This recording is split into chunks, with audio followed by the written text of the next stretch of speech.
معزز سامعین، اصلاح میڈیا کے پلیٹ فارم سے افطار ٹرانسمیشن کے ساتھ بندہ ناچیز حافظ ابو یحییٰ۔ اللہ رب العزت تمام مسلمانوں کو رمضان المبارک کی ان بابرکت ساعتوں میں زیادہ سے زیادہ نیکیاں کرنے کی توفیق عطا فرمائے، اور رمضان المبارک کا جو مقصد ہے اور جو فلسفہ ہے اسے حاصل کرنے کی اللہ رب العزت توفیق دے۔ ایک بات جو میں افطار ٹرانسمیشن میں سب سے پہلے آپ کے سامنے کرنا چاہتا ہوں وہ یہ ہے کہ رمضان المبارک کے حوالے سے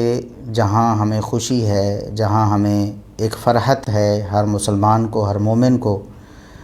جہاں سعادت ملنے کی ایک مسرت ہے، وہیں ہر مسلمان کو ایک پریشانی بھی لاحق ہونی چاہیے۔ وہ یہ کہ رسول اللہ صلی اللہ علیہ وسلم نے فرمایا، جیسا کہ صحیح ابن خزیمہ وغیرہ میں اور الادب المفرد للبخاری وغیرہ میں یہ حدیث موجود ہے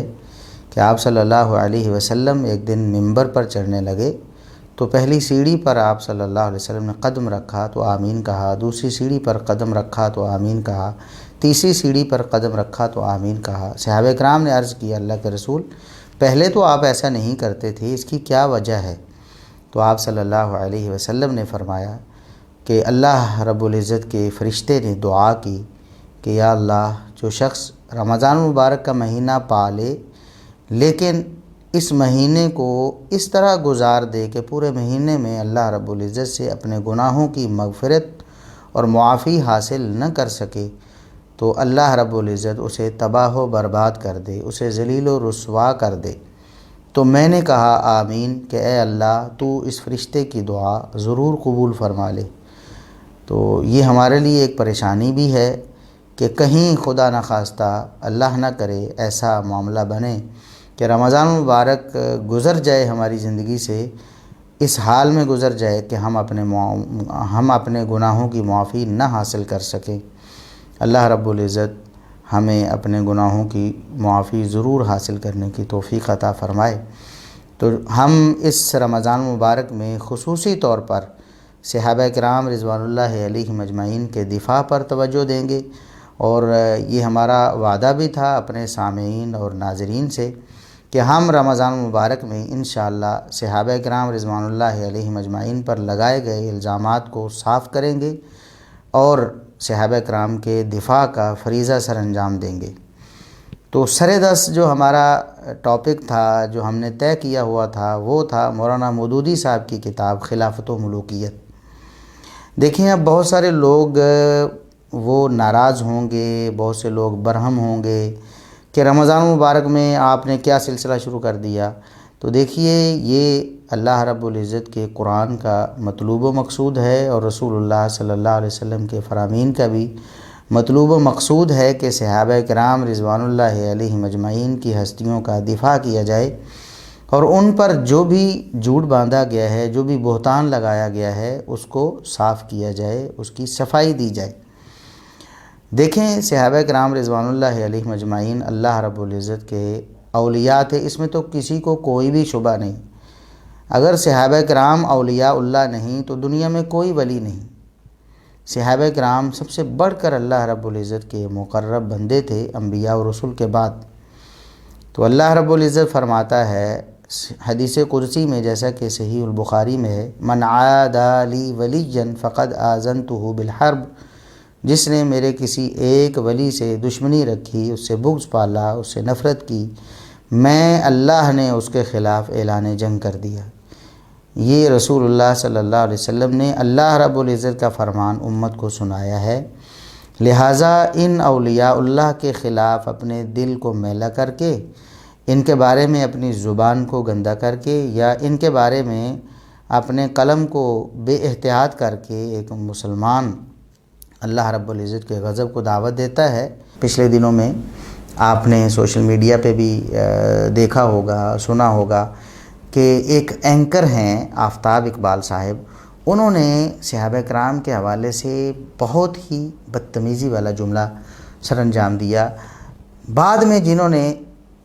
کمال دلیری سے اور جرأت سے اس کو اپنی حماقت قرار دیا، تو ہم کہتے ہیں یہ واقعی حماقت تھی۔ اللہ رب العزت جناب آفتاب اقبال صاحب کو ہدایت دے اور انہیں صحابہ کرام کا ادب نصیب فرمائے۔ انہوں نے غزوہ احد کے حوالے سے صحابہ کرام کے ایک عمل کو اس طرح پیش کیا کہ گویا کہ وہ سارے مسلمانوں کی بربادی کا سبب وہی عمل بنا ہے۔ کہتے ہیں کہ آج لوگ جو ہیں وہ دوسروں کے مال لوٹنے میں مشغول ہیں۔ کسی کا موبائل گرا نا، وہاں شو میں موبائل گرایا گیا اور پھر لوگوں کو دکھایا گیا کہ وہ اس کے پیچھے ایک دوسرے کے اوپر گر رہے ہیں، تو اس کو فٹ کیا گیا کہ 73 سال سے نہیں بلکہ 1400 سال سے آپ نعوذ باللہ یہی کام کرتے آ رہے ہیں۔ تو صحابہ کرام کی طرف اشارہ کیا کہ غزوہ احد میں بھی تم نے یہی کیا تھا، نعوذ باللہ ثم نعوذ باللہ۔ تو صحابہ کرام کو اس سلسلے میں پیش کیا گیا کہ گویا وہ نعوذ باللہ دین کی بجائے دنیا کے حریص تھے، دنیا کے لالچی تھے۔ حالانکہ یہ بہت بڑی حماقت ہے، جیسا کہ خود جناب آفتاب اقبال صاحب نے اس بات کو تسلیم کیا کہ بہت بڑی حماقت تھی۔ کیسے حماقت نہیں کہ دیکھیں کہ صحابہ کرام مال غنیمت لوٹنے کے لیے گئے ہیں، تو بتائیں کیا مال غنیمت کوئی شخص لے کر اپنے جیب میں ڈال لیتا ہے؟ کیا مال غنیمت ایسی چیز ہے کہ جو کوئی پکڑ لے گا اس کا ہو جائے گا؟ ایسا تو نہیں ہوتا نا۔ مال غنیمت کو جمع کیا جاتا ہے، امیر کے پاس جمع کروایا جاتا ہے۔ نبی کریم صلی اللہ علیہ وسلم کے دور میں آپ صلی اللہ علیہ وسلم جس غزوے میں شریک ہوتے، صحابہ کرام جتنا بھی مال غنیمت ہوتا اسے اٹھا کر لا کر رسول اللہ صلی اللہ علیہ وسلم کی خدمت میں پیش کرتے۔ اس کے بعد پھر سارے مجاہدین میں وہ برابر تقسیم ہوتا تھا، یعنی مجاہدین جو پیدل ہیں، اکیلے اکیلے آئے ہیں، ان کا حصہ ملتا، جو سوار ہو کر آئے ہیں ان سب سواروں کو ایک حصہ ملتا۔ تو وہ حصہ تو ان کا برابر تھا۔ مال غنیمت لوٹنا اس کو بطور قضا یا بطور اعتراض تو تب کوئی ذکر کرے نا جب وہ مال غنیمت لے کر جیب میں ڈالنا ہو،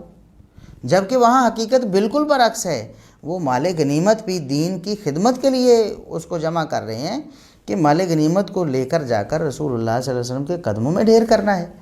یہ ان کا فریضہ تھا، جب جنگ ختم ہو جائے تو آپ نے مال غنیمت جمع کرنا ہے اور لا کر امیر کے سامنے پیش کرنا ہے، سپہ سالار اس کو پھر بعد میں تقسیم کرے گا۔ تو انہوں نے صحابہ کرام نے یہ سمجھا اجتہاداً کہ جنگ ختم ہو چکی ہے اور اب اگلا جو حکم ہے ہمیں، پہلے حکم یہ تھا کہ آپ نے یہاں ٹھہرنا ہے، یہ حکم تو جنگ کے لیے تھا، اب چونکہ جنگ ختم ہو چکی ہے اب اگلا حکم ہمارے لیے آ گیا کہ آپ مال غنیمت جمع کر کے نبی کریم صلی اللہ علیہ وسلم تک پہنچائیں۔ تو اس لیے انہوں نے مال غنیمت جمع کرنا شروع کر دیا، اس کو اس کانٹیکسٹ میں پیش کرنا کہ لوگ جو ہیں دوسروں کے مال لوٹنے میں مشغول ہیں، وہ 73 سال سے ملک کا بیڑا گرک کر رہے ہیں، اور پھر اسی طرح صحابہ کرام کی طرف اشارہ کر دینا نعوذ باللہ بہت بڑی توہین تھی۔ تو بہرحال جناب آفتاب اقبال صاحب نے بہت دلیری کا مظاہرہ کیا ہے، اور میں سمجھتا ہوں کئی لوگوں کی امیدوں پر پانی پھیر دیا انہوں نے۔ کئی لوگ تھے، ہم نے سوشل میڈیا پہ پڑھ لیا، ابھی آج ہی ہم دیکھ رہے تھے کہ وہ ایک جناب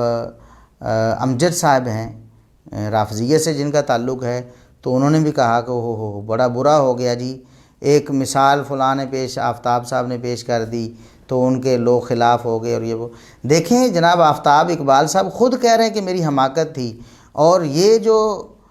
لوگ ہیں احمق، وہ اس حماقت کو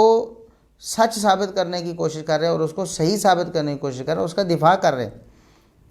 کیسے ہیں؟ اور اسی طرح ایک اور صاحب ہیں، ہم انتظار کر رہے ہیں کہ ابھی اتوار آئے گی تو وہ اس پر کیا بولیں گے، کیونکہ ہر کرنٹ ایشو میں انہوں نے ٹانگ اڑانی ہوتی ہے، اور صحابہ کرام کے حوالے سے تو توہین اور تنقید کا کوئی موقع وہ اپنے ہاتھ سے نہیں جانے دیتے۔ تو ہم جناب انجینئر صاحب کا انتظار کر رہے ہیں کہ ابھی اتوار والے دن وہ کیا گل افشانی کرتے ہیں، حمایت کرتے ہیں جناب آفتاب صاحب کے اس جملے کی یا اس کا رد کرتے ہیں، خاموش رہتے ہیں، تو پھر بھی یہ ان کی طرف سے ایک بہت بڑا بلنڈر ہوگا۔ لوگوں کو پتہ چل جائے گا کہ صحابہ کرام کے حوالے سے انہیں چاہیے تھا کہ وہ حمایت کرتے جناب آفتاب اقبال صاحب کی معذرت اور توبہ کی، اور اگر وہ بولتے ہیں تو کیا بولتے ہیں، یا تو صحابہ کرام کے حق میں بولیں گے یا جناب آفتاب اقبال صاحب کی اس سٹیٹمنٹ کے حق میں بولیں گے جس سے وہ توبہ کر چکے ہیں، تو ہم انتظار کر رہے ہیں کہ جناب انجینئر صاحب کیا کہتے ہیں۔ اللہ سے دعا ہے کہ اللہ رب العزت ہمیں صحابہ کرام کا ادب اور احترام کرنے کی توفیق عطا فرمائے۔ ہمارا کسی سے کوئی ایسا اختلاف نہیں جو ہماری ذاتی انا پر مشتمل ہو یا ہماری ذاتی عداوت کا شاخسانہ ہو۔ ہمیں اگر کسی سے اختلاف ہے تو وہ صرف اور صرف قرآن و سنت کی بنا پر اور صرف علمی اختلاف ہے۔ ہم کسی تشدد کے حامی نہیں ہیں، یہ بات ہم بہت دفعہ کہہ چکے ہیں، اور اللہ کے فضل و کرم سے ہمارا موٹو بھی یہی ہے، اور ہمارا جو لوگو ہے اس کے اندر ہم نے یہ بات لکھ رکھی ہے کہ اختلاف دلیل سے کریں، گولی یا گالی سے نہیں۔ تو لہٰذا ہم انشاءاللہ کسی بھی شخصیت کے بارے میں ذاتیات پہ نہیں اتریں گے اور نہ ہی ان کی کوئی انسلٹ کریں گے۔ ہاں، علمی اختلاف کرنا ہمارا حق ہے، اور جو باتیں غلط کی ہیں کسی نے ان پر اس کی علمی گرفت کرنا یہ کوئی بری بات نہیں ہے۔ اور مولانا مودودی صاحب نے صحابہ کرام رضوان اللہ علیہم اجمعین کے بارے میں بہت ساری ایسی باتیں لکھی ہیں جو قابل اعتراض ہیں اور جن پر گرفت ہونی چاہیے۔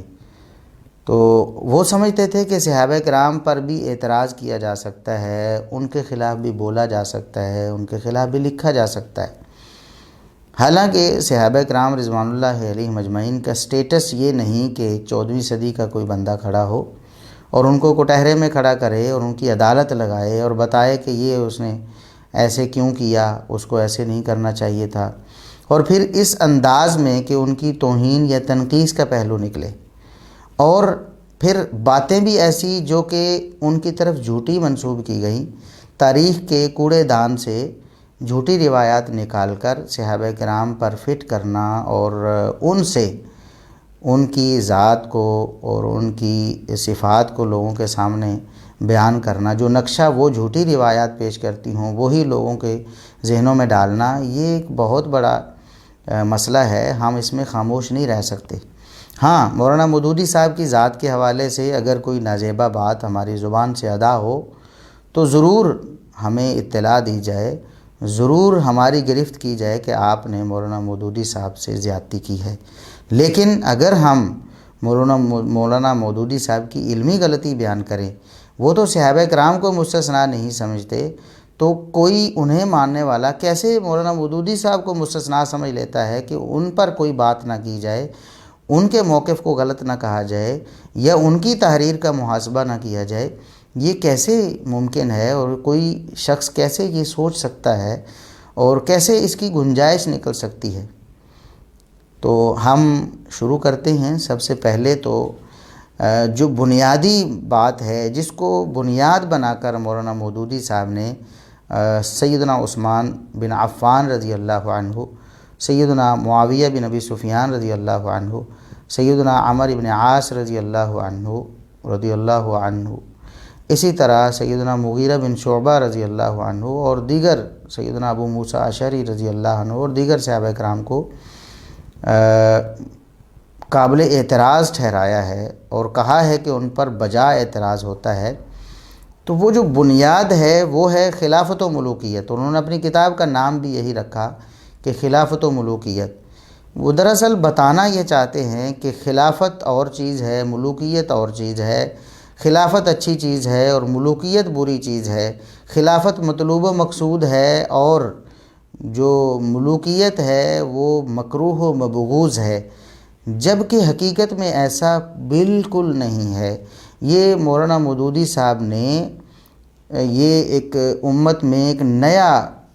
رکھنا پیدا کیا اور ایک نئی چیز کی بنیاد رکھی جس کو ہم بدعت بھی کہہ سکتے ہیں۔ مولانا مودودی صاحب نے صحابہ کرام کی طرف اس لفظ کی نسبت کی ہے کہ فلاں نے یہ بدعت جاری کی، فلاں کے دور میں یہ بدعت جاری کر دی گئی۔ تو یہ الفاظ صحابہ کرام کے بارے میں بولے جاتے ہیں مودودی صاحب کی طرف سے، لیکن ہم پھر بھی جھجکتے ہیں، ہمیں شرم آتی ہے کہ مولانا مودودی صاحب کے بارے میں بھی ہم یہ الفاظ استعمال کریں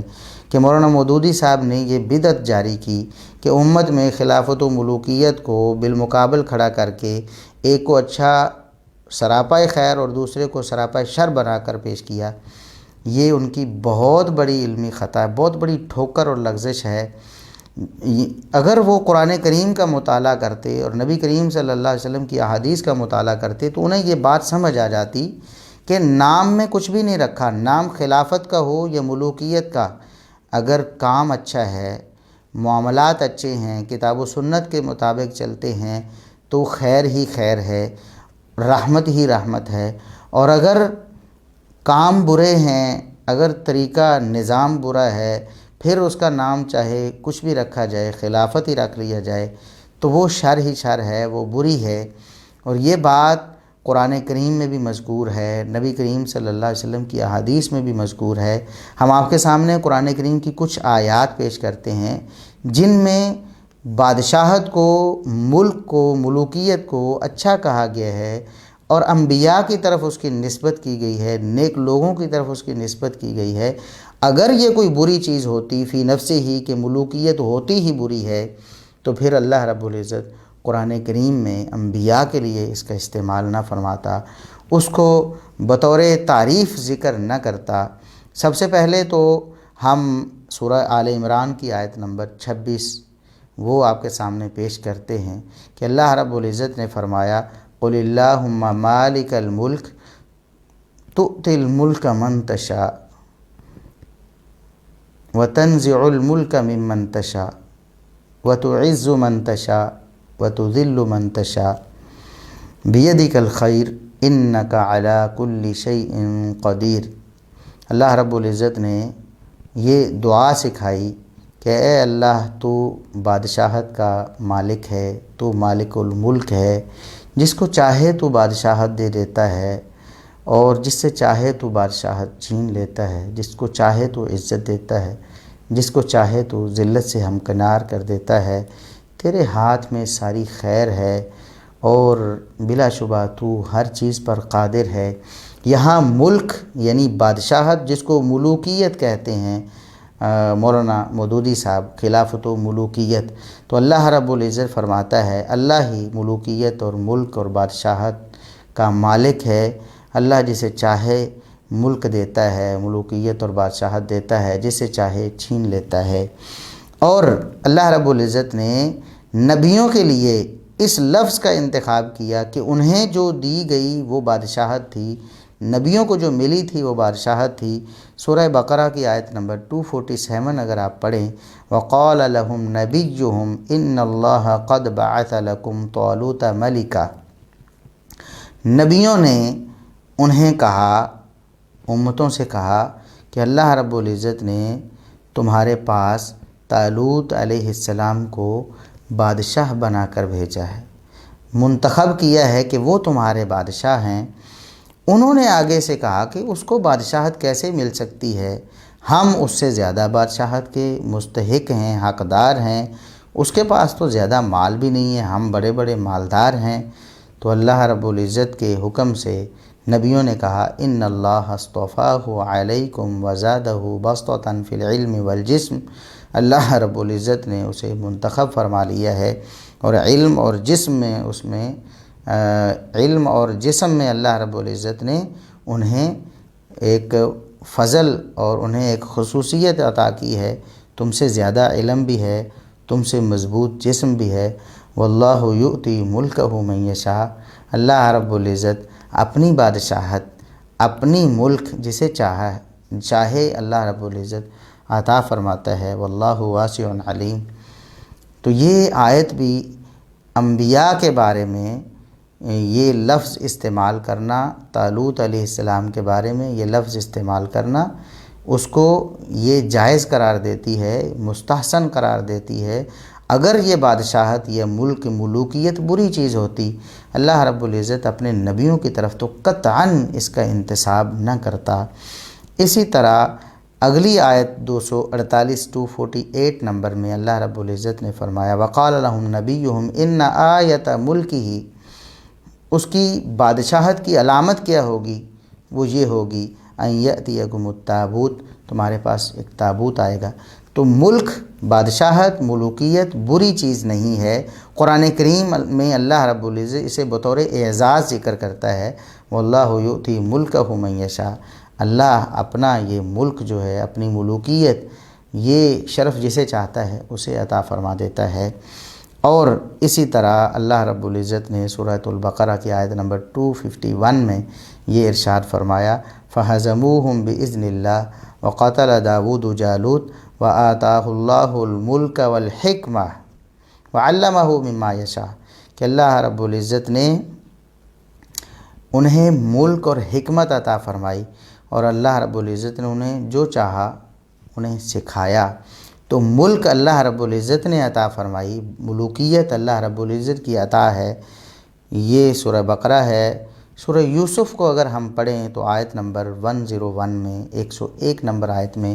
اللہ رب العزت نے یوسف علیہ السلام کی دعا کا ذکر کیا ہے کہ انہوں نے اپنے رب کا شکر ادا کرتے ہوئے یہ دعا کی، رب قد آتیتنی من الملک وعلمتنی من تأویل الاحادیث، کہ اے رب تو نے مجھے بادشاہت میں سے ایک حصہ عطا فرمایا ہے، ملوکیت کا ایک حصہ عطا فرمایا ہے۔ تو یہ اللہ رب العزت نے انبیاء کے لیے لفظ استعمال کیا، ملک اور ملوکیت کا، بادشاہت کا۔ اگر یہ لفظ برا ہوتا،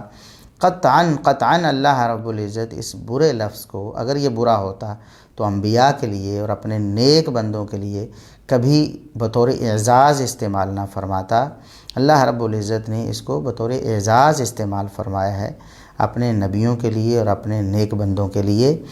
اب ہم حدیث کی طرف آتے ہیں۔ ہمارا جو دعویٰ تھا کہ ملک اور خلافت، ملوکیت اور خلافت میں کوئی فرق نہیں ہے، دونوں ایک دوسرے کے ہم معنی ہیں، دونوں ایک دوسرے کے معنی میں استعمال ہوتے رہتے ہیں، اور اگر بری ہے تو خلافت بھی بری ہو سکتی ہے، برا ہے تو خلیفہ جسے کہا جاتا ہے وہ بھی برا ہو سکتا ہے، اور اچھا ہے تو اگر وہ بادشاہ ہے تو وہ بھی اچھا ہو سکتا ہے، وہ ملوکیت کا حامل ہے اس کے لیے ملوکیت کا لفظ استعمال ہوتا ہے تب بھی اچھا ہو سکتا ہے۔ اس کے لیے ہم آپ کو ایک حدیث سناتے ہیں جو صحیح ابن حبان میں 6658 نمبر پہ ہے، 6658 نمبر پہ۔ سیدنا ابو ہریرہ رضی اللہ عنہ راوی ہیں کہ رسول اللہ صلی اللہ علیہ وسلم نے فرمایا، سیکون من بعدی خلفاء، میرے بعد خلیفہ ہوں گے، خلفاء ہوں گے، کئی خلفاء ایسے ہوں گے، یعملون بما یعلمون، وہ اپنے علم کے مطابق عمل کرتے ہوں گے، یعنی جو قرآن و سنت کا علم ان کے پاس ہے اس پر عمل کرتے ہوں گے، وَيَفْعَلُونَ مَا يُؤْمَرُونَ، اور جو انہیں حکم دیا گیا اس کو وہ بجا لاتے ہوں گے، یعنی اللہ کے احکامات پر عمل کرتے ہوں گے۔ وَسَيَكُونُ مِن بَعْدِهِمْ خُلَفَاءُ، اور ان کے بعد کچھ ایسے خلفاء ہوں گے، یعملون ما لا یعلمون، کہ اب بغیر علم کے عمل کرتے ہوں گے، جہالت پر مبنی افعال سر انجام دیتے ہوں گے، وَيَفْعَلُونَ مَا لَا يُؤْمَرُونَ، اور جس چیز کا اللہ رب العزت کی طرف سے حکم نہیں دیا جاتا وہ کرتے ہوں گے، یعنی کہ گناہ کے کاموں میں ملوث ہوں گے۔ فمن انکر بریئہ، جو خلفاء کے اس عمل پر اس کو برا سمجھے گا، اس پر نکیر کرے گا، وہ اس سے بری ہو جائے گا۔ ومن امسک سلیما، اور جو ان کے ان برے احکامات سے دور رہے گا، رک جائے گا ان پر عمل کرنے سے، سلامت رہے گا۔ ولکن من رضی وتابع، لیکن ان خلفاء لفظ یاد رکھیں، خلفاء کی بات پہ جو راضی ہو گیا اور جو ان کے پیچھے چل گیا وہ ہلاک و برباد ہو جائے گا۔ یہ خلفاء کی بات ہو رہی ہے۔ ایک ہی حدیث میں نبی کریم صلی اللہ علیہ وسلم فرما رہے ہیں میرے بعد کچھ خلفاء اچھے ہوں گے اور کچھ خلفاء برے ہوں گے۔ تو خلافت ایسا لفظ نہیں ہے کہ آپ نے جس کے ماتھے پہ ٹانک دیا وہ اچھا ہی اچھا ہو گیا، اور جس سے آپ نے وہ لفظ چھین لیا وہ برا ہی برا ہو گیا، یا جس پر لفظ ملوکیت بول دیا گیا وہ برا ہو گیا۔ یہ بات قطعاً غلط ہے۔ یہی سب سے بڑی ٹھوکر ہے جو مولانا مودودی صاحب کو لگی ہے۔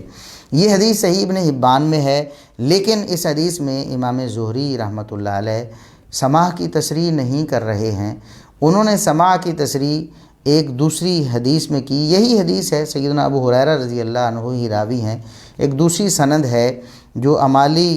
ابی الحسین ابن بشران میں موجود ہے 14 نمبر پہ، اور اس میں امام زہری کہتے ہیں حدثنی ابو سلمۃ قال حدثنی ابو ہریرہ قال قال رسول اللہ صلی اللہ علیہ وسلم، الفاظ یہی ہیں، یکون بعدی خلفاء، میرے بعد کچھ خلفاء ایسے ہوں گے جو اچھے کام کرتے ہوں گے، وسیکون بعدہم خلفاء، ان کے بعد پھر کچھ ایسے خلفاء ہوں گے جو برے کام کرتے ہوں گے۔ باقی ساری حدیث وہی ہے، مفہوم بھی وہی ہے، الفاظ بھی ملتے جلتے ہیں۔ تو کیا پتہ چلا کہ خلفاء اچھے بھی ہو سکتے ہیں، خلفاء برے بھی ہو سکتے ہیں۔ یہ حدیث اگر کوئی شخص سمجھ لے، اس کی بہت بڑی جہالت دور ہو جائے گی، بہت بڑی ٹھوکر سے وہ بچ جائے گا۔ اسی طرح ایک اور حدیث ہے جو مسند البزار میں ہے، مسند البزار میں 3829 نمبر پہ، اور راوی ہیں سیدنا سفینہ رضی اللہ عنہ۔ سیدنا سفینہ رضی اللہ عنہ کی ایک حدیث جس کو ہم آگے ڈسکس کرنے والے ہیں، اس کو پیش کر کے بعض لوگ بہت زیادہ اچھلتے ہیں اور صحابہ کرام رضوان اللہ علیہ مجمعین کے خلاف اسے دلیل بنانے کی کوشش کرتے ہیں، حالانکہ وہ دلیل بنتی نہیں ہے۔ اس کو ہم آگے ڈسکس کرنے والے ہیں، لیکن ابھی سیدنا سفینہ رضی اللہ عنہ ہی کی بیان کردہ حدیث ہے کہ ایک شخص نے رسول اللہ صلی اللہ علیہ وسلم سے عرض کیا، رأیت کأن میزانا دلی من السماء، میں نے خواب میں دیکھا کہ ایک ترازو جو ہے وہ آسمان سے نیچے لٹکایا گیا، فوزنت بأبی بکر فرجحت بأبی بکر، آپ کا وزن ابو بکر صدیق رضی اللہ عنہ سے کیا گیا تو آپ کا وزن ابو بکر صدیق رضی اللہ عنہ سے بھاری ہو گیا، آپ بھاری ہو گئے۔ پھر ثم وزن ابو بکر بعمر، پھر سیدنا ابو بکر رضی اللہ عنہ کا وزن سیدنا عمر رضی اللہ عنہ سے کیا گیا، فرجح ابو بکر بعمر، تو ابو بکر صدیق رضی اللہ عنہ کا وزن عمر فاروق رضی اللہ عنہ سے زیادہ ہو گیا، ثم وزن عمر بعثمان فرجح عمر بعثمان، پھر سیدنا عمر رضی اللہ عنہ کا وزن سیدنا عثمان رضی اللہ عنہ سے کیا گیا تو سیدنا عمر رضی اللہ عنہ بھاری ہوئے سیدنا عثمان رضی اللہ عنہ کے مقابلے میں، ثم رفع المیزان، پھر ترازو اٹھا لیا گیا۔ جب یہ خواب بیان کیا ایک شخص نے رسول اللہ صلی اللہ علیہ وسلم کے سامنے، تو آپ صلی اللہ علیہ وسلم نے اس کی تعبیر کی۔ کیا تعبیر کی؟ فرمایا خلافت نبوت، یہ نبوت والی خلافت ہے، یعنی ابو بکر، عمر، عثمان رضی اللہ عنہم یہ نبوت والی خلافت پر ہوں گے، انہیں نبوت والی خلافت ملے گی۔ ثم یؤتی اللہ الملک من یشاء، پھر اللہ رب العزت بادشاہت جسے چاہے عطا فرما دے گا۔ یہ ملک، ملوکیت، بادشاہت، یہ لفظ کس لیے استعمال ہوا اس حدیث میں؟ سیدنا علی بن ابی طالب رضی اللہ عنہ کے لیے، جو خلیفہ راشد ہیں مسلمانوں کے، چوتھے خلیفہ ہیں، لیکن رسول اللہ صلی اللہ علیہ وسلم کی زبانی ان کے لیے لفظ کیا استعمال ہوتا ہے؟ حدیث بالکل صحیح ہے، اور الفاظ رسول اللہ صلی اللہ علیہ وسلم کے یہ ہیں کہ اللہ رب العزت بادشاہت، ملوکیت جسے چاہتا ہے دے دیتا ہے۔ دیکھیں، خلافت کا لفظ ہے اور ملوکیت کا لفظ ہے، دونوں ہم معنی ہیں۔ اگر کوئی شخص اس حدیث سے یہ استدلال کرنے کی کوشش کرے کہ دیکھیں خلافت جو ہے، خلافت راشدہ، وہ سیدنا عثمان بن عفان رضی اللہ عنہ پہ ختم ہو گئی تھی، سیدنا علی رضی اللہ عنہ خلیفہ راشد نہیں تھے، نعوذ باللہ ثم نعوذ باللہ، ایسا بندہ نہ صرف جاہل ہے بلکہ گمراہ ہے، بلکہ اللہ کے رسول صلی اللہ علیہ وسلم کی احادیث کا بھی منکر ہے، کیونکہ سب احادیث کو ملا کر دیکھا جاتا ہے۔ یہاں ملک اور ملوکیت کا لفظ خلافت ہی کے لیے استعمال ہوا ہے، ان دونوں الفاظ میں کوئی تصادم اور کوئی تضاد نہیں ہے، ورنہ رسول اللہ صلی اللہ علیہ وسلم پہلے تینوں کے لیے خلافت اور پھر اگلے چوتھے سیدنا علی رضی اللہ عنہ کے لیے ملوکیت کا لفظ کبھی نہ بولتے۔ کوئی اس لفظ میں حرج نہیں ہے۔ پتہ نہیں کیسے کسی شخص کے ذہن میں یہ بات آ گئی، قرآن و سنت کا مطالعہ کیے بغیر ہی اس نے یہ ایک مقدمہ کھڑا کر لیا کہ خلافت اچھی اور ملوکیت بری ہوتی ہے۔ ایسا قطعاً نہیں ہے۔ آپ کے سامنے قرآن و سنت کے دلائل سے یہ بات ثابت کر دی گئی ہے کہ خلافت اور ملوکیت میں کوئی فرق نہیں۔ خلافت بولیں، ملوکیت بولیں، ایک ہی چیز ہے۔ اگر اچھی ہے تو خلافت بھی اچھی ہے، ملوکیت بھی اچھی ہے۔ دیکھیں، خلافت بھی اچھی ہے، ملوکیت بھی اچھی ہے۔ سیدنا علی رضی اللہ عنہ کی ملوکیت کا ذکر آیا تو ہم کہتے ہیں وہ خلافت ہی ہے، اچھی ہی اچھی ہے، اس میں خیر ہی خیر ہے، کوئی شر نہیں۔ اور اگر ملوکیت ہے، اچھی ہے تو اچھی اچھی ہے، اور بری ہے تو خلافت ہو تو خلفاء کو بھی برا کہا گیا، وہ برے کام کرتے ہوں گے۔ لیکن اگر ملوکیت اچھی ہے تو رسول اللہ صلی اللہ علیہ وسلم کی احادیث جو ہم آگے پیش کرنے والے ہیں ان میں ملوکیت کو بھی رحمت کہا گیا، ملوکیت کو بھی اچھا کہا گیا، اور قرآن کریم میں انبیاء کے لیے بطور اعزاز ملوکیت کا لفظ استعمال کیا گیا۔ یہ بات بالکل واضح ہو گئی ہے الحمدللہ، اور جو متعصب لوگ ہیں اپنے تعصب کی پٹی کو ہٹا کر دیکھیں گے اور سماعت فرمائیں گے تو انشاءاللہ ضرور ضرور انہیں یہ بات معلوم ہو جائے گی کہ یہ جو خانہ ساز فرق تھا، یہ جو ایک بدعی فرق تھا خلافت و ملوکیت میں کہ ایک کو سراپا خیر دوسرے کو سراپا شر کہنا، یہ بالکل غلط ہے، اس میں کوئی حقیقت نہیں اور کوئی صداقت نہیں۔ اب ہم آگے آ جاتے ہیں کہ مولانا مودودی صاحب اور دیگر لوگ یہ دعویٰ کرتے ہیں کہ 30 سال بعد خلافت کا ادارہ ختم ہو گیا تھا۔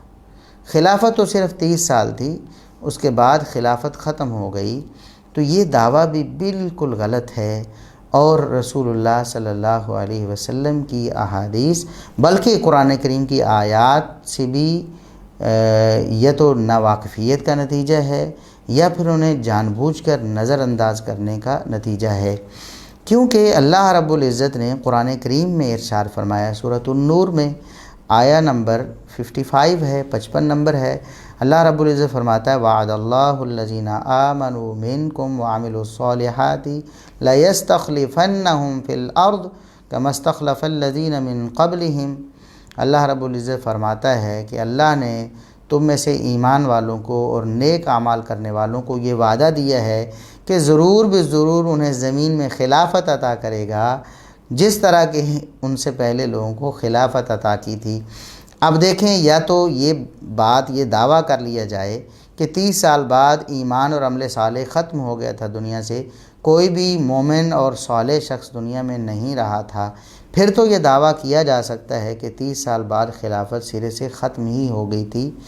ورنہ کیسے یہ دعویٰ کیا جا سکتا ہے؟ ایمان بھی اور عمل صالح بھی قیامت تک موجود رہنا ہے، جب ایمان اور عمل صالح ختم ہو جائے گا تو قیامت قائم ہو جائے گی۔ تو لہٰذا اس آیت سے بھی پتہ چلتا ہے کہ خلافت 30 سال میں ختم نہیں ہوئی، اور نبی کریم صلی اللہ علیہ وسلم کی احادیث بھی اس بات پر وضاحت کے ساتھ دلالت کرتی ہیں، جیسا کہ صحیح البخاری میں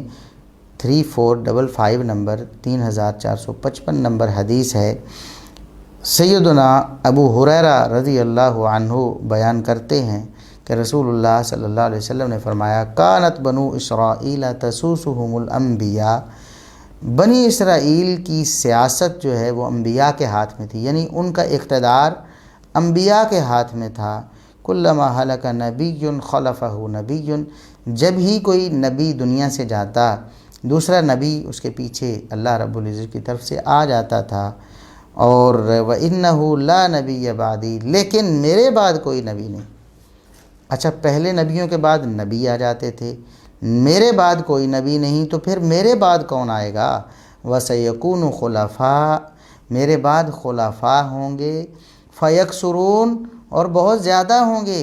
میرے بعد خلفاء ہوں گے اور بہت زیادہ ہوں گے۔ دیکھیں کتنی وضاحت کے ساتھ نبی کریم صلی اللہ علیہ وسلم نے فرمایا کہ میرے بعد بہت زیادہ خلفاء ہوں گے۔ اب ایک شخص کہتا ہے نہیں 4 کے بعد تو خلافت ختم ہوگی، اس کے بعد کوئی خلیفہ نہیں آیا۔ کتنی بڑی بات کر دی اس نے، رسول اللہ صلی اللہ علیہ وسلم کی واضح حدیث کے خلاف اس نے اپنا ایک قول بنا لیا، ایک موقف بنا لیا، اسے یہ موقف چھوڑ دینا چاہیے۔ اور پھر رسول اللہ صلی اللہ علیہ وسلم نے فرمایا، جیسا کہ صحیح مسلم کی حدیث ہے 1821 نمبر ہے، سیدنا جابر بن سمرہ رضی اللہ عنہ بیان کرتے ہیں کہ رسول اللہ صلی اللہ علیہ وسلم نے فرمایا لا یزال الاسلام عزیزا الی 12 خلیفہ، 12 خلفاء تک اسلام ہمیشہ غالب رہے گا، اسلام مغلوب نہیں ہوگا حتیٰ کہ 12 خلفاء کا دور گزر جائے گا، اس کے بعد اسلام کو زوال لاحق ہوگا، مسلمانوں کو زوال لاحق ہوگا۔ اس سے پہلے اسلام غالب ہی رہے گا، اسلام کا مورال اوپر سے اوپر ہی چلا جائے گا۔ ہاں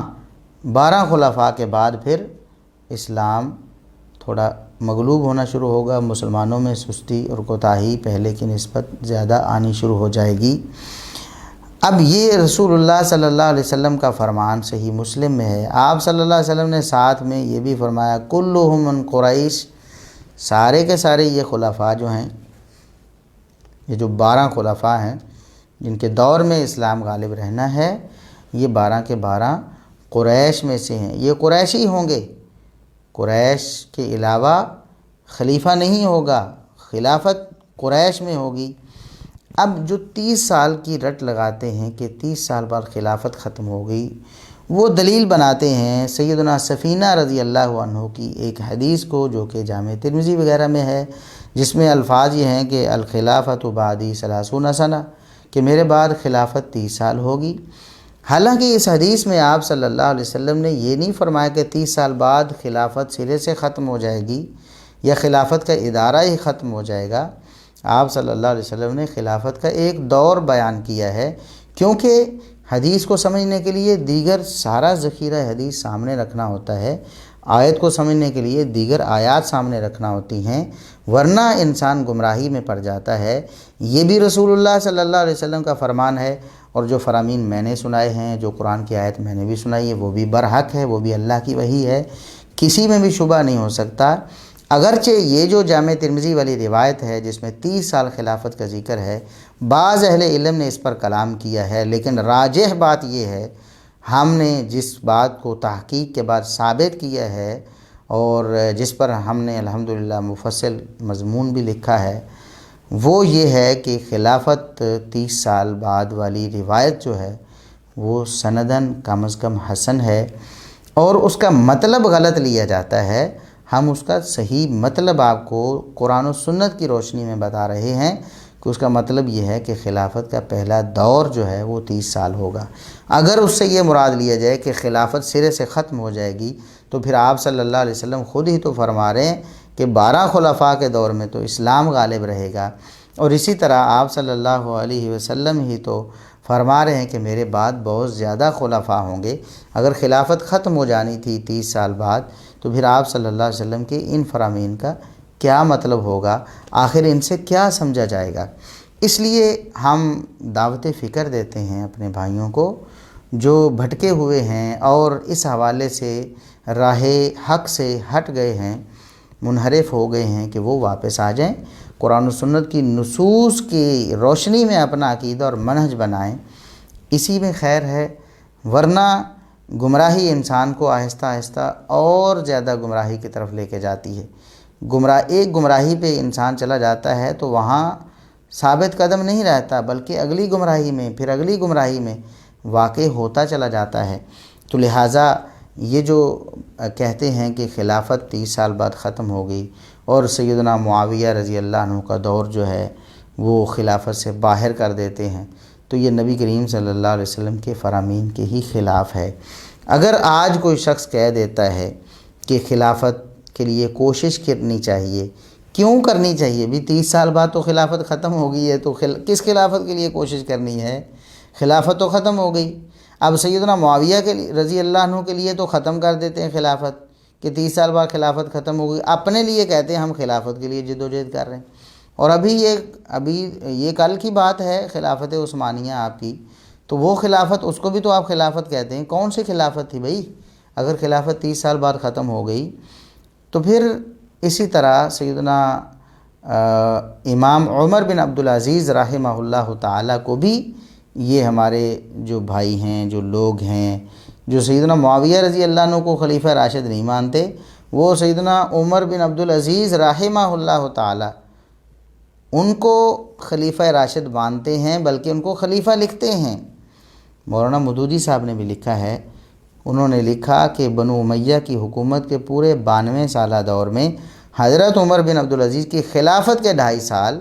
تاریکی میں روشنی کی حیثیت رکھتے ہیں۔ اس کا مطلب ہے کہ 30 سال بعد بھی خلافت ہے، اور خود مودودی صاحب نے اس خلافت کو ثابت کیا ہے۔ اسی طرح ہم یہاں ایک مزے کی بات بتاتے ہیں کہ مولانا مودودی صاحب نے کچھ شرطیں بنائی ہیں کہ خلافت کے لیے یہ شرطیں ہیں، جو اس طریقے سے آئے گا وہ خلیفہ ہوگا، اور جو اس طریقے سے نہیں آئے گا اس کو وہ کہتے ہیں کہ میں خلیفہ نہیں مانتا، اس کو خلیفہ نہیں ماننا چاہیے۔ اب دیکھیں طریقہ جو خلافت کا کیا ہے۔ عمر بن عبدالعزیز رحمہ اللہ تعالیٰ کی خلافت کا طریقہ خود مولانا مودودی صاحب نے بیان کیا ہے۔ کہتے ہیں کہ 99 ہجری میں جب سلیمان بن عبد الملک کی خفیہ وصیت پر وہ خلیفہ بنائے گئے، کیا کہہ رہے ہیں کہ ایک بادشاہ نے فوت ہوتے ہوئے خفیہ وصیت کی کہ میرے بعد اس کو خلیفہ بنایا جائے، تو وہ خلیفہ بن گئے۔ ایک خفیہ وصیت کے نتیجے میں بھی کوئی انسان خلافت پر جو ہے وہ بیٹھ سکتا ہے، خلیفہ بن سکتا ہے۔ تو یہ جو شرطیں اس طرح کی بنائی ہوئی ہیں، مولانا مودودی صاحب کے منہج کے مطابق تو انہیں بھی خلیفہ نہیں ہونا چاہیے۔ بھلا جس کی خلافت کے بارے میں خفیہ وصیت کی گئی ہو تو وہ مولانا مودودی صاحب کے پیمانے کے مطابق کیا وہ خلیفہ راشد ہو سکتا ہے؟ کیسے اس کو خلیفہ راشد کہا؟ اور ہمارا جو یہاں سوال تھا کہ 30 سال بعد جو خلافت ختم ہو گئی تو پھر عمر بن عبدالعزیز رحمۃ اللہ علیہ کیسے خلیفہ راشد بن گئے؟ تو اس کا مطلب یہ ہے کہ 30 سال میں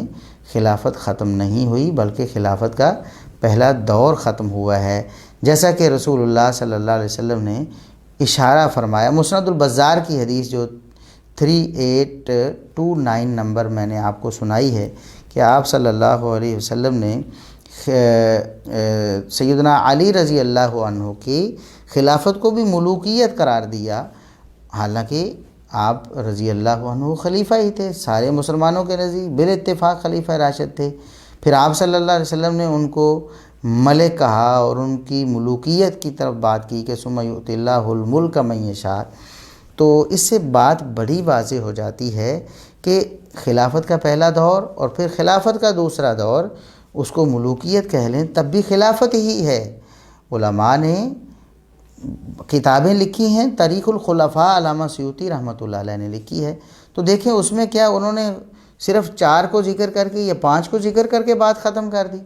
پوری کتاب میں جو خلفاء کا ذکر کیا ہے تو کیا 4-5 کے بعد یا 30 سال کے بعد انہوں نے خلافت کے اہل کسی کو نہیں مانا یا کسی کو خلیفہ نہیں مانا؟ یقیناً مانا ہے۔ تو قرآن و حدیث سے بھی اور امت کے تعامل سے بھی اور اسلاف امت سے بھی یہی بات ثابت ہوتی ہے کہ خلافت 30 سال کے بعد بھی تھی، خلافت ختم نہیں ہوئی 30 سال میں۔ اور اسی طرح یہ جو مولانا مودودی صاحب نے دیکھیں کہ جب 30 سال بعد خلافت ختم ہو گئی تھی پھر بھی سیدنا عمر بن عبدالعزیز رحمۃ اللہ علیہ کو خلیفہ مان لیا، لیکن سیدنا معاویہ بن ابی سفیان رضی اللہ عنہما کی خلافت کا انکار کر دیا، کہتے میں انہیں خلیفہ نہیں مانتا۔ بھئی دیکھیں ملوکیت کا اگر آپ لفظ کو لیتے ہیں کہ احادیث میں ملوکیت کا لفظ آیا ہے تو وہ تو سیدنا علی رضی اللہ عنہ کے لیے بھی آیا ہے، تو کیا آپ نعوذ باللہ ان کی خلافت کا بھی انکار کر دیں گے؟ قطعاً نہیں کریں گے۔ ٹھیک ہے، تو یہ بات الحمدللہ ہم نے واضح کر دی ہے۔ اور ایک اور چیز جس کی طرف ہم آپ کی توجہ دلانا چاہتے ہیں کہ مولانا مودودی صاحب خود 2 رخی کا شکار رہے ہیں خلافت کے حوالے سے۔ ایک طرف تو خلافت کو سراپا خیر قرار دیتے ہیں کہ خلافت تو خیر ہی خیر تھی اور اس کی تعریفیں کرتے ہیں، اس کو مطلوب و مقصود کہتے ہیں، جبکہ دوسری طرف یہی مولانا مودودی صاحب خلافت میں کیڑے نکالتے ہیں، خلافت کے کاموں کو برا کہتے ہیں، خلافت کی پالیسیوں پر اعتراض کرتے ہیں۔ میں آپ کو ان کی 2-3 عبارتیں پڑھ کر سناتا ہوں۔ پہلی عبارت جو انہوں نے خلافت راشدہ کے حق میں لکھی وہ کیا ہے؟ وہ یہ ہے کہ خلافت راشدہ کا یہ دور ایک روشنی کا مینار تھا جس کی طرف بعد کے تمام ادوار میں فقہاء و محدثین اور عام دیندار مسلمان ہمیشہ دیکھتے رہے۔ کہتے ہیں کہ خلافت کے دور کو مسلمان بڑی قدر کی نگاہ سے دیکھتے رہے اور اس کی طرف رہنمائی کے لیے رجوع کرتے رہے اور اسی کو اسلام کے مذہبی، سیاسی، اخلاقی اور اجتماعی نظام کے معاملہ میں معیار سمجھتے رہے۔ یعنی بعد والے مسلمانوں کے لیے یہ خلافت معیار رہی ہے، اس کو دیکھ دیکھ کے وہ اپنا جو ہے قبلہ درست کرتے تھے، اپنی سمت جو ہے وہ متعین کرتے تھے خلافت راشدہ کو دیکھ کر۔ تو خلافت راشدہ ایک معیاری چیز تھی اور ایک خیر ہی خیر تھی۔ لیکن اسی کتاب میں اگلے صفحات میں مودودی صاحب نے لکھ دیا، لیکن ان کے بعد یعنی ابو بکر و عمر رضی اللہ عنہما کے بعد جب حضرت عثمان جانشین ہوئے تو رفتہ رفتہ وہ اس پالیسی سے ہٹتے چلے گئے۔ یعنی جو پالیسی قرآن و سنت کی روح سے ابو بکر و عمر رضی اللہ عنہما نے اپنائی تھی، وہ خدا نخواستہ نعوذ باللہ سیدنا عثمان رضی اللہ عنہ نے وہ پالیسی چھوڑ دی اور قرآن و سنت کی مخالفت کی، نعوذ باللہ۔ یہ الفاظ میں بطور نتیجہ اور بطور منطقی جو نتیجہ ہے وہ بیان کر رہا ہوں۔ کوئی یہ نہ کہے کہ میں کوئی مولانا مودودی صاحب کی کتاب میں اپنی طرف سے الفاظ ڈال رہا ہوں۔ ان کے الفاظ یہ ہیں کہ ابو بکر و عمر رضی اللہ عنہما کے بعد جب حضرت عثمان رضی اللہ عنہ جانشین ہوئے تو رفتہ رفتہ اس پالیسی سے ہٹتے چلے گئے۔ انہوں نے پے در پے اپنے رشتہ داروں کو بڑے بڑے اہم عہدے عطا کیے اور ان کے ساتھ دوسری ایسی رعایات کیں جو عام طور پر لوگوں میں ہدف اعتراض بن کے رہیں۔ اب یہ باتیں تو ہم نے آگے جا کر انشاءاللہ ڈسکس کرنی ہیں اور ان جھوٹی روایات کو آپ کے سامنے پیش کرنا ہے اور فیصلہ آپ کے ایمان سے کروانا ہے کہ کیا ایسے جھوٹے لوگوں کی ایسی جھوٹی اور مردود روایات کو سیدنا عثمان بن عفان رضی اللہ عنہ جیسے جلیل القدر صحابی، خلیفہ راشد، نبی کریم صلی اللہ علیہ وسلم کے دوہرے داماد اور جنتی صحابی کے بارے میں ان جھوٹی روایات کو لے لینا اور ان کا مقام و مرتبہ ان روایات کی روشنی میں طے کرنا اور ان کا طرز عمل اور ان کا طرز سیاست ان جھوٹی روایات کی بنا پر لوگوں کے سامنے پیش کرنا، کیا یہ انصاف ہے؟ یہ ہم فیصلہ آپ سے کروائیں گے۔ ابھی ہم اس بات کو یہاں چھوڑتے ہیں، صرف بتانے کا مقصد یہ ہے کہ یہی خلافت تھی جس کو کہہ رہے تھے کہ مسلمانوں کے لیے، فقہاء و محدثین کے لیے ہمیشہ معیار رہی ہے۔ کیا معیار ہے اس میں؟ آپ خود ہی کیڑے نکال رہے ہیں، آپ خود ہی اس کو ایسا ثابت کر رہے ہیں کہ وہ قرآن و سنت کی پالیسی سے ہٹی ہوئی تھی۔ سیدنا عثمان رضی اللہ عنہ کی جو خلافت تھی، نعوذ باللہ ثم نعوذ باللہ، اور پہلے کہتے ہیں کہ مسلمان ہمیشہ اس کو مذہبی، سیاسی، اخلاقی اور اجتماعی نظام میں معیار سمجھتے تھے، اور یہاں کہہ رہے ہیں کہ مسلمان معترض تھے سیدنا عثمان بن عفان رضی اللہ عنہ کی خلافت پر۔ اور اس سے بھی آگے وہ لکھتے ہیں کہ یہ تھے وہ وجوہ جن کی بنا پر حضرت عثمان رضی اللہ عنہ کی یہ پالیسی لوگوں کے لیے اور بھی زیادہ بے اطمینانی کا موجب بن گئی تھی۔ یعنی لوگ تو اطمینان ہی ان کا ختم ہو گیا تھا۔ بھئی جس کو وہ معیار سمجھتے ہیں آپ کے بقول، اسی پہ وہ مطمئن نہیں ہیں تو کون سا معیار سمجھتے ہیں؟ خلافت کو آپ ایک طرف کہتے ہیں خلافت اچھی ہوتی ہے، خلافت سراپا خیر ہوتی، دوسری طرف کہہ رہے ہیں کہ خرابیاں بھی خلافت میں ہی آ گئیں، خلافت برباد بھی خلافت میں ہی ہوگی، اور اپنوں کو نوازا جانے لگا، یعنی دوسرے لفظوں میں کرپشن کی گئی اور اپنوں کے حق میں ایسی رعایتیں کی گئیں جو نہیں کرنی چاہیے تھیں۔ یہ کام بھی آپ کہہ رہے ہیں خلافت میں ہوئی ہے، تو کون سا معیار بنائیے؟ حالانکہ یہ سب باتیں جھوٹ پر مبنی ہیں انشاءاللہ، جیسے ہم آگے بیان کرنے والے ہیں، لیکن ہم یہاں یہ بتانا چاہتے ہیں کہ خلافت کے حوالے سے خود مولانا مودودی صاحب جو ہیں وہ دو رخی اور دوغلی پالیسی کا شکار رہے ہیں۔ اب دیکھیں وہ لکھتے ہیں کہ حضرت عثمان رضی اللہ عنہ کی پالیسی کا یہ پہلو بلا شبہ غلط تھا، اور غلط کام بہرحال غلط ہے، خواہ وہ کسی نے بھی کیا ہو۔ اب جب مسلمانوں نے سیدنا عثمان رضی اللہ عنہ کا دفاع کیا کہ ان پر اعتراضات بے جا ہیں، غلط ہیں، وہ درست نہیں ہیں، تو مولانا مودودی صاحب پھر پیغام کیا دیتے ہیں مسلمانوں کو؟ کہتے ہیں کہ اس کو خامخواہ کی سخن سازیوں سے صحیح ثابت کرنے کی کوشش کرنا نہ عقل و انصاف کا تقاضا ہے اور نہ ہی دین کا یہ مطالبہ ہے کہ کسی صحابی کی غلطی کو نہ مانا جائے۔ دیکھیں صحابہ کرام معصوم عن الخطا نہیں تھے، لیکن کیا ان کے معصوم نہ ہونے سے کسی کو یہ حق مل جاتا ہے کہ وہ ہر جھوٹ کو ان کی طرف منسوب کرتا رہے اور جھوٹے الزامات ان پر دہراتا رہے؟ کیا یہ درست ہے؟ سیدنا علی رضی اللہ عنہ پر کیا کوئی شخص جھوٹی روایات کی بنا پر ان کے بارے میں بھی کوئی بات کر سکتا ہے یا ایسا فیصلہ کر سکتا ہے یا ایسا کوئی رخ ان کی شخصیت کا متعین کر سکتا ہے؟ نہیں، بالکل نہیں۔ تو پھر سیدنا عثمان رضی اللہ عنہ کے بارے میں یہ چیز مودودی صاحب نے کیوں اپنائی، یہ ہمارا سوال ہے۔ وہ کہتے ہیں کہ اب ان کا کوئی دفاع بھی نہ کرے، دفاع کرے گا تو وہ کہتے ہیں خام خواہ کی سخن سازی ہوگی اور پھر غلط کو صحیح کہنے کی ناکام کوشش ہوگی۔ حالانکہ سیدنا عثمان رضی اللہ عنہ کی پالیسیاں بالکل خلافت راشدہ کے اصولوں کے عین مطابق تھیں۔ کوئی مسلمان ان پر معترض نہیں تھے، وہ تو باغیوں کا ایک ٹولہ تھا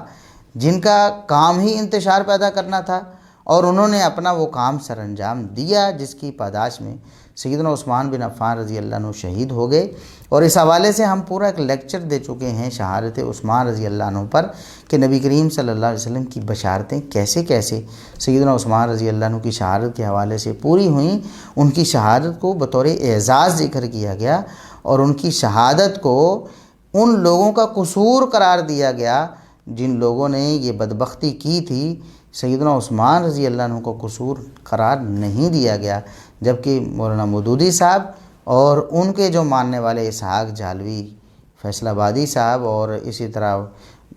مرزا محمد علی انجینئر صاحب، وہ سارے کے سارے کہتے ہیں کہ سیدنا عثمان رضی اللہ عنہ کی شہادت ان کے اپنے نعوذ باللہ غلط کارناموں کا نتیجہ تھیں، اس کی وجہ سے ان کو شہید کیا گیا، نعوذ باللہ ثم نعوذ باللہ۔ تو بہرحال یہ باتیں تو ہم آگے بیان کریں گے کہ یہ ساری جھوٹی داستانیں ہیں جن کی بنا پر یہ باتیں کی گئیں، لیکن آخر مودودی صاحب کو یہ سوچنا چاہیے تھا کہ جس خلافت کی وہ تعریفیں کرتے ہیں، جس کو آئیڈیل قرار دیتے ہیں، اور جس کے لیے وہ کہتے ہیں کوشش اور محنت ہونی چاہیے، اور جس کے لیے وہ کہتے ہیں کہ میں اپنا لکھتا ہوں یا لکھ رہا ہوں اس کے غم میں، خلافت کے غم میں، اسی خلافت کے خلاف تو خود انہوں نے سارا کچھ کیا ہے۔ یعنی یہ تو ایک نادان دوست والی بات ہوئی نا، کہ خود ہی نقصان کر رہے ہیں، خلافت کی تعریفیں بھی کر رہے ہیں، اور خود ہی خلافت کے بارے میں ایسا تاثر دے رہے ہیں کہ لوگوں کے ذہنوں میں جائے کہ یہ خلافت ہوتی بھلا جس میں اپنوں کو نوازا جائے، یہ کرپشن جو ہے اخلاقی کرپشن اس میں کی جائے، اور جس میں لوگ مطمئن نہ ہوں، لوگوں میں اضطراب اور بے چینی ہو پالیسیوں کے حوالے سے، اور جس میں ابو بکر و عمر رضی اللہ عنہما کی پالیسیوں کو چھوڑ دیا گیا ہو اور ترک کر دیا گیا ہو، تو وہ بھلا معیاری ہوتی ہے اور اچھی ہوتی ہے۔ تو یہ ایک تضاد تھا مولانا مودودی صاحب کا جو ہم نے آپ کے سامنے رکھ دیا ہے۔ اس کے بعد ایک بات جو عام طور پر معروف ہے، کاٹ کھانے والی بادشاہت، ظالم بادشاہت، ظالم بادشاہ، ملوکیت بہت بری ہوتی ہے، اس کی ایک دلیل ان کے پاس ایسی آ گئی ہے کہ بس جس کے خلاف وہ سننے کے لیے کچھ بھی تیار نہیں۔ حالانکہ اس دلیل کو سمجھنے میں انہیں بہت بڑی غلطی لگی ہے۔ دراصل اس دلیل کے بھی خلاف انہوں نے موقف بنایا ہوا ہے۔ اب وہ ایک حدیث ہے جس میں نبی کریم صلی اللہ علیہ وسلم فرماتے ہیں، یہ مسند احمد وغیرہ میں اور طبرانی وغیرہ میں حدیث ہے کہ نبی کریم صلی اللہ علیہ وسلم نے فرمایا کہ نبوت والا جو زمانہ ہے یہ رحمت والا زمانہ ہے، اس کے بعد خلافت کا زمانہ ہوگا، پھر کاٹ کھانے والی بادشاہت ہوگی، ظالم بادشاہت ہوگی اس کے بعد۔ اب آپ صلی اللہ علیہ وسلم کی یہ حدیث باقی ساری حدیثوں سے کاٹ کر جب دیکھی گئی تو لوگوں کو یہ بات سمجھ آئی، شیطان نے ان کو یہ وسوسہ ڈالا کہ نبی کریم صلی اللہ علیہ وسلم کے بعد 4 خلفائے راشدین ہیں یا 5 خلفائے راشدین ہیں، اور اس کے بعد پھر سیدنا معاویہ رضی اللہ عنہ کا جو اقتدار تھا، ان کی جو حکومت تھی، وہ تو نعوذ باللہ کاٹ کھانے والی ملوکیت اور بادشاہت تھی۔ بالکل غلط ہے، بالکل غلط ہے، اور یہ شیطان کا وسوسہ ہے۔ میں ابھی آپ کے سامنے دوسری حدیث رکھتا ہوں، بالکل یہی حدیث، یہ حدیث سیدنا حذیفہ بن یمان رضی اللہ عنہ سے نقل کی جاتی ہے کہ انہوں نے رسول اللہ صلی اللہ علیہ وسلم کا یہ فرمان بیان کیا۔ اب یہی حدیث المعجم الاوسط لطبرانی میں جب آتی ہے 6581 نمبر میں، تو اس میں الفاظ یہ آتے ہیں، انکم فی نبوۃ ورحمۃ وستکون خلافۃ ورحمۃ ثم یکون کذا و کذا۔ آپ صلی اللہ علیہ وسلم نے فرمایا کہ ابھی تم رحمت والی نبوت میں ہو، یعنی میں تمہارے پاس موجود ہوں، میرا دور رحمت والا ہے، وستکون خلافۃ ورحمۃ، اور پھر